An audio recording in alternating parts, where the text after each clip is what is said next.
All right. Well, today we're going to drink some Wattie Boone. This is a new release for the line, but this is coming out of Preservation Distillery in Bardstown. Hot right now. Yeah, they have released some killer stuff recently. I mean, that Stitzel 31 came out that way, and they have their hand in the cookie jar of sauce. So. Yeah, the amount of guys I'm meeting at the moment that are doing barrel picks out there, that are like making the trip out there to go and do it and see everybody down there and that kind of stuff. To pick 10-year-old Barton. Yeah. Yeah, I mean, I think they're doing a good job with what they're doing out there anyway. And this bottle came out, and this is a blend of 11-year and 22-year product. The 11 year is Kentucky. Yep. The 22-year is Tennessee. So came out same day as Elijah Craig 21-year. And this one was like trumping it by reviews. The Elijah Craig 21 I'm talking about. Is the best. The same day. So I didn't go wait in line for a 21-year. I drove over to Preservation and got one of these. It was about $300. It is not a cheap bottle. So when you say Tennessee, do you mean Jack Daniels? No, unfortunately, I'm talking Flintstone Vitamin Land. Oh, okay. Yeah. So we're Little Dicky. We got a little Dicky in there. Yeah. Little George Dickel 22-year is blended with some 11-year Kentucky. So Just dipped it right in and stirred it around. And for those of you out there who don't know, Dickel is not always our favorite. There is one particular expression of Dickel that both William and I are a huge fan of, which is the 1964 commemorative edition of the powder horn bottle. The juice that's in that thing is insanely good. The one everyone raves and about. it drinks like Kentucky bourbon, so not surprised we like that one. It smells like Whoppers on the nose. Like the candy or like Burger King? No, like the candy, like chocolate Two malt. very different Whoppers. Yeah. Chocolate malt. It smells. That's what it smells. Okay. Yeah. It smells flame broiled. I can get there a little bit. I don't get as chocolatey. Yeah, I get the mold. I Not find the chocolate side. malty candy side of that nose for sure. Oh, I get it for sure. I also get a little Just like a Whopper. I get like handbag like leather too for sure. I don't get that. It's not. It's differently. Sorry, it has a leather note that is different than like on that Rittenhouse or whatever we were drinking earlier that had leathery notes. It is a different leather. It's like a fresh leather to me. I can't even. But then there is like a chocolate. big grape minerality behind it. I do smell the Dickel. I mean, it's got It's good there. color. The color's great. What's the proof? 124 or Yeah. 0.2, I think it was.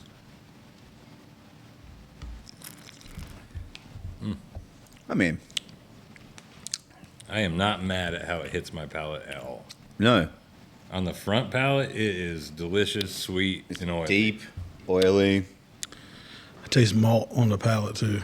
Yeah, the mid palate, it starts shifting to me a little bit, and those Dickel notes start singing through. But whatever they married it with that Kentucky bourbon, it is a good blend to me. Yeah. Because we've tried a lot of the 20-plus year Dickel stuff. Even, for our brands, we've tried samples, and there were some that we considered because they were tasty, but for us, they still tasted like Dickel, which isn't our thing. But they've tried to, I think, do the same thing here and blend that out of it, and they didn't get it out of there to me. But it is a very tasty pour. I'm not mad at it. Okay. The Dickel to me on the back end carries, however. Like the last thing I taste, I'm like, that's Tennessee whiskey, and it ain't Jack Daniels. What was the size of this? It's a small release. I think they sold it out in the first 24 hours. I think it was around 200 bottles. Mm-hmm. But like I said, it wasn't cheap. So just like a 2-barrel blend. Then? Something like that. I'd like to get somebody from the distillery out here on the show for multiple reasons, but we haven't yet. And I will be asking them about this blend when we do have them out here. Yeah. No, I mean, it's got plenty of flavor. It's got plenty of oiliness, a deep, rich sweetness to it. I can see a little bit of that malt carrying through there, but again, that's not necessarily, I don't hate that at all. It's got this big raisiny plum thing. Yeah. Like raisins, plum, fig. It's in that wheelhouse of like darker brown sugary notes. There is no vanilla to that. No, none whatsoever. There is very little fruit to that. It's more that like brown notes of like leather, and not the kind that makes you shit yourself. So Brown notes. yes, for those of you that know the brown note, it's Yeah. not that one. Well, I mean, it depends if you drink the whole bottle of it or not. I do think suppose. there's just something about that Dickel minerality that becomes like a cereal grain, which when I taste that in whiskey, I start losing a little interest. And that does unfortunately finish that way to me because Yeah. front, mid, palate, I'm not getting a ton of that. I start catching it on the mid, and then the finish, it's all that. So it ends in that malty whopper side of things to me, where you smelled it on the nose. Yeah, I get it all the The way nose through. is pretty appealing in some ways to me too, and I could see some people really loving this bottle. Actually, the reason I picked it up was multiple people, including I'm just going to call her out, Stacy Pritchard from KBF, Yeah. told me she got to try it the day it came out, and she really thought it was a hell of a blend. So, Yeah. and she thought some people might even consider putting it out in their whiskey of the year type stuff. So Yeah. I thought we needed to try it and see, but it doesn't get all the way. It doesn't get all the way into that conversation. Far from that for me. And personally. and like, we just had something an episode or two ago that we are going to put in the whiskey of the year conversation, and this isn't that to me. No. But there's nothing wrong with it. The price point is a little high for what we're dealing. But Yeah. also, they I mean, dumped not 22-year-old too high. whiskey it's not in too there. high. Like Yeah. it's not like 200. I don't know. 200 is probably where I'd be at on Yeah. something like this. It has that age. It has the depth of flavor. It has It all does. that stuff to it that you would expect from that premium towards super premium level for whiskey. I don't hate it really at all. I think it's really quite tasty. It's just whether or not. It's And your maybe palate I or just not. don't hate that Minerality. minerality. There we go. No, my turn to screw up words now. And that's what I'm saying. Like, just because it's not my palate or William's palate doesn't mean it's not your palate or your palate. Yeah. Because I do think there's a lot of things you could like about it. Yeah. What was the price on it? Around 300. I think it was like 249 plus tax. So I left Okay. there for like 270 or something. See, I think I'd be fine with that as a price point for this. Yeah, I don't think it's a crazy price point. No. By any means. And there are several things we've done on this podcast that I would actually probably consider drinking this over at that price Yeah. point. So And it has new things each time you go back to it. it So is I'm discovering. interesting. I'm on third sip now. It is certainly interesting. I'm only starting to get sort of brand new notes to it as well. I'm starting to get some of that leatheriness that's there, but also again like stone fruit, like pronounced stone fruit out of there, Yeah, like a plum. I think you might have said before. Yeah, I was getting like plum, fig, date, like those kind of dark, really Yeah. sweet but rich fruits. I feel like it's so rich, it's almost giving me heartburn. Maybe you just need a Flintstone vitamin. Right? Well, you got one right there in front of you. Well, anyway, I mean, intriguing pour, and one the market might not know that much about because there are only a couple hundred bottles that went out. But Yeah. it's an interesting pour and a good venture into trying to blend Kentucky Right. bourbon with Tennessee whiskey and figure out what to do. There's a lot of stock down there of 20-plus year Dickel. Yeah. And I think people are trying to figure out how do we get that to market? How do we make it taste good? This is as close as I've gotten so far, probably. And also, I will say, Preservation is, if you are down in Bardstown, you are touring whiskey, you are doing that stuff, it is absolutely worth a stop down there. Go there. Um, They're sweet as hell there. yeah, They're they're great so people. nice.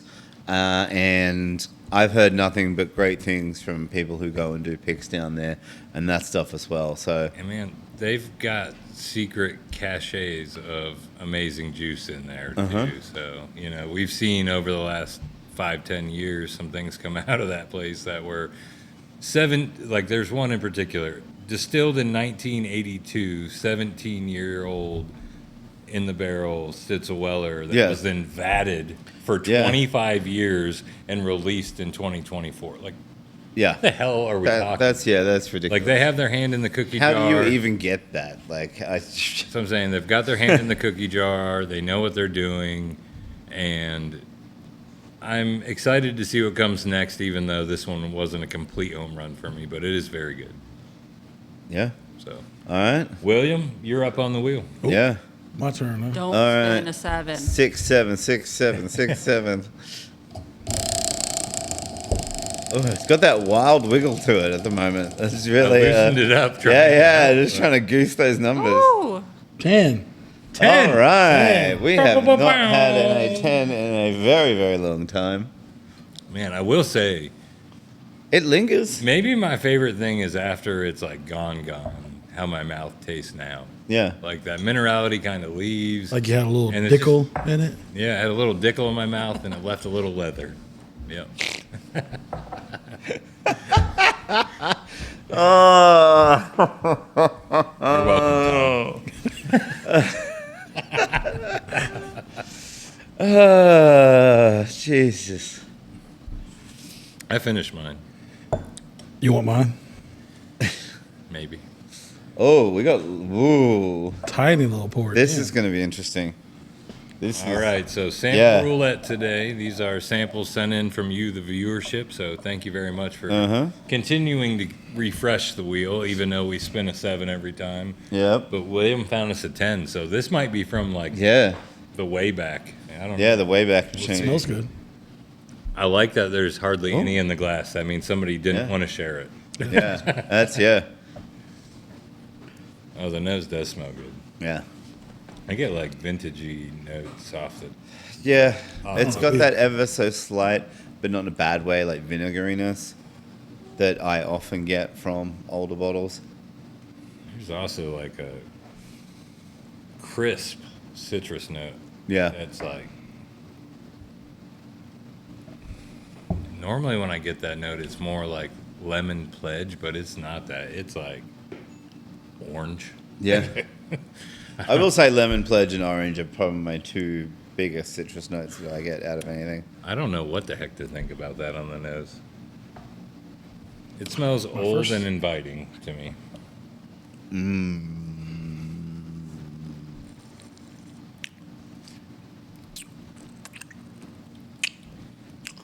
It's more complex and it's definitely rye on the palate to me. Yeah. I didn't know that I was completely convinced I was in Ryeville to start on the nose, but after drinking that, there's no way it's not a rye to me. When I was first smelled it, I thought it smelled Finnish. Okay. I mean, And when I taste it, I feel like I taste it Finnish too. and right at the back end, some kind of like sweet finish, something, Like Madeira. Maybe. yeah, something like that. Yeah. I'm sure that's wrong, but Yeah. I could even go to like a Sauterne or like one of those like Funny, sweet. even after tasting it, I dessert still don't wine get a ton of situations. rye on the nose other than that like citrus note. That's more lemony than orange, but how many places really have finished ryes? Everywhere and everyone. yeah, I was say With the everybody knows that. Caribbean rum cask ryes. Like they were literally every mid-sized distillery put out a Caribbean rum cask rye, or if not multiple of them in the last 2 I or 3 feel like years. it's got some age though. It does have like a big oiliness to me, Yeah. but not that sticks around. It like sticks it to your palate and then thinly runs away. So that tells me like 7 to 10 years, which for rye, Which for rye, for rye is would fine, be pretty old. right? Yeah. They don't have a ton of color really. But I mean, I like this quite a Me bit. too. I like it too. I To like be it super too. clear, this is tasty. And it even has a little bit of like a pickle note, which I don't love, and don't I get still that. forgive that. I don't get that, but I do. I get like a bread and butter pickle on there a little bit. Yeah, little bit. I could see the little bit of that. Man, something finished wouldn't surprise me at all. Like, I wouldn't be surprised by that either. It's just like Like, some dark arts. shit. it's probably a good guess. That's like multi-finish. But it would probably rye. be 95.5. Don't they have 95.5? Does that taste like 95? Oh, Maybe. what? Okay, I'll also like. What about something kind of like Barrel Spirits Company? And they're like crazy barrel absolutely, finishes. yeah. And Right? maybe it's Could be just new. because you said Caribbean rye, New maybe riff. it's their rum finish. Maybe or a rum finish rye, but I don't get a ton of rum there. I get like The could be way it peerless. dries Could be my peerless. palate out after it's gone yeah, makes me feel like it could be like a sherry finish. yeah, like But I could also just see this being like a good single barrel rye. yeah. Could be like double oak peerless rye. I don't think it has enough oak. I'm on the same tune, but I cannot get Peerless out of my mind now. That drinks like Peerless rye. That's what we're drinking. That's Peerless rye. Okay, all right. Dan's going on the button call. Yeah, I mean, It does get more rye the more I drink it. it reminds me of something I drank at Tom's house recently, which was a single barrel Peerless rye that was like, wow. Yeah, And this has a lot of those notes, but it's not as thick or as old as that one. So that's why as soon as you say Peerless, it's just imprinting there I just drank a bunch with of a recent memory. So Peerless I'm rye, sure I I'm mean- wrong, but when you say that and I think that, it's sticking. So okay. that's where I'm at. I'd go like 120 proof, Peerless, I was single thinking barrel like rye. 115. What do you got for proof? Rye, definitely. I'm gonna say about 110, 115, It's freaking delicious. somewhere in that range. It's really tasty. It's pricey. I'm gonna go with the finish still. I still think it's finished in something. Probably maybe a dessert wine of some description, but you I know feel maybe like they've just normally manufactured on a that and finished that's rye, it gets rid of that pickle note for me. Yeah. And I still get a little bit of it, so that's why I was like, I don't know if it's finished. okay. See what we All can I'm right. sure we're wrong for sure. Yeah, Yeah, but this is like just judging from the look on Danielle's face over there. 1995. Okay, well Oh. we're in Ryeville, so Okay. 2023 Thomas H. Handy at 124.9. So Yep. I'm not mad at No. what we deciphered there. Now I know for sure that Rieger's is better than this Thomas H. Handy. Yeah, for Yeah. sure, for sure. That J Riggers, I can't stop thinking about those episodes ago. He's gonna have like little dream thoughts tonight. Yeah, yeah. Seriously, for a while. Um, I mean, that's that a was great still pour. excellent. Yeah, It's a great pour. It's Great pour. very, very tasty. Yes. And the handies for me over the last 5 years have really been like the star of the show, the VTAC. Yeah. Honestly, Yep. It used to be LaRue and then Stag for me, and in the last 5 years, it's been like handy, Stag, handy. Like, Yep. I mean, I agree. I mean, for the price point, like now you could get one on secondary for like $300. yeah, that's Yeah. crazy. Like that's a good deal to me for the quality. Yep. No, I have nothing bad to say about that handy. It was wonderful. Yeah. Yeah. Thanks, y'all. Stay classy, bourbon drinkers, and we'll see you next time.